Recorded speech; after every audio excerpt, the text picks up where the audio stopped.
An Enigmatic Nature by Anton Chekhov, translated by Constance Garnett. On the red velvet seat of a first-class railway carriage, a pretty lady sits half reclining. An expensive, fluffy fan trembles in her tightly closed fingers. A pince-nez keeps dropping off her pretty little nose. The brooch heaves and falls on her bosom like a boat on the ocean. She is greatly agitated. On the seat opposite sits the provincial secretary of special commissions, a budding young author who from time to time publishes long stories of high life, or novelli as he calls them, in the leading paper of the province. He is gazing into her face, gazing intently, with the eyes of a connoisseur. He is watching, studying, catching every shade of this exceptional, enigmatic nature. He understands it, he fathoms it. Her soul, her whole psychology, lies open before him. Oh, I understand. I understand you to your inmost depths, says the Secretary of Special Commissions, kissing her hand near the bracelet. Your sensitive, responsive soul is seeking to escape from the maze of. Yes, the struggle is terrific, titanic. But do not lose heart. You will be triumphant. Yes. Write about me, Voldemort, says the pretty lady with a mournful smile. My life has been so full, so varied, so checkered. Above all, I am unhappy.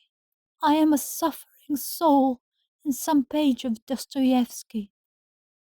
Reveal my soul to the world, Voldemort. Reveal that hapless soul. You are a psychologist. We have not been in the train an hour together, and you have already fathomed my heart. Tell me, I beseech you, tell me. Listen, my father was a poor clerk in the service. He had a good heart and was not without intelligence, but the spirit of the age, of his environment, vous comprenez?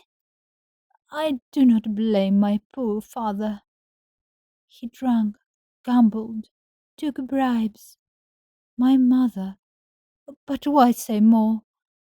Poverty, the struggle for daily bread, the consciousness of insignificance. Ah, do not force me to recall it. I had to make my own way. You know the monstrous education at a boarding school. Foolish, novel reading, the errors of early youth, the first timid flutter of love. It was awful, the vacillation and the agonies of losing faith in life, in oneself. Ah, you are an author. You know us women. You will understand. Unhappily, I have an intense nature. I looked for happiness, and what happiness! I longed to set my soul free. Yes, in that I saw my happiness. Exquisite creature, murmured the author, kissing her hand close to the bracelet. It's not you I am kissing, but the suffering of humanity. Do you remember Raskolnikov and his kiss? Oh, Voldemar, I longed for glory, renown, success, like every, why affect modesty, every nature above the commonplace. I yearned for something extraordinary above the common lot of woman.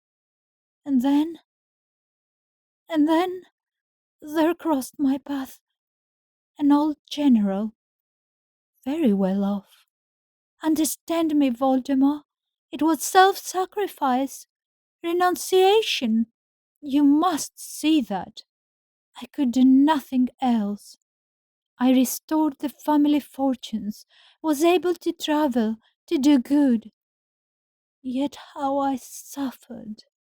How revolting, how loathsome to me were his embraces, though I will be fair to him, he had fought nobly in his day. There were moments, terrible moments, but I was kept up by the thought that from day to day the old man might die, that then I would begin to live as I liked, to give myself to the man I adore. Be happy. There is such a man, Voldemort. Indeed there is. The pretty lady flutters her fan more violently. Her face takes on a lachrymose expression. She goes on. But at last the old man died. He left me something. I was free as a bird of the air. Now is the moment for me to be happy, isn't it, Voldemort?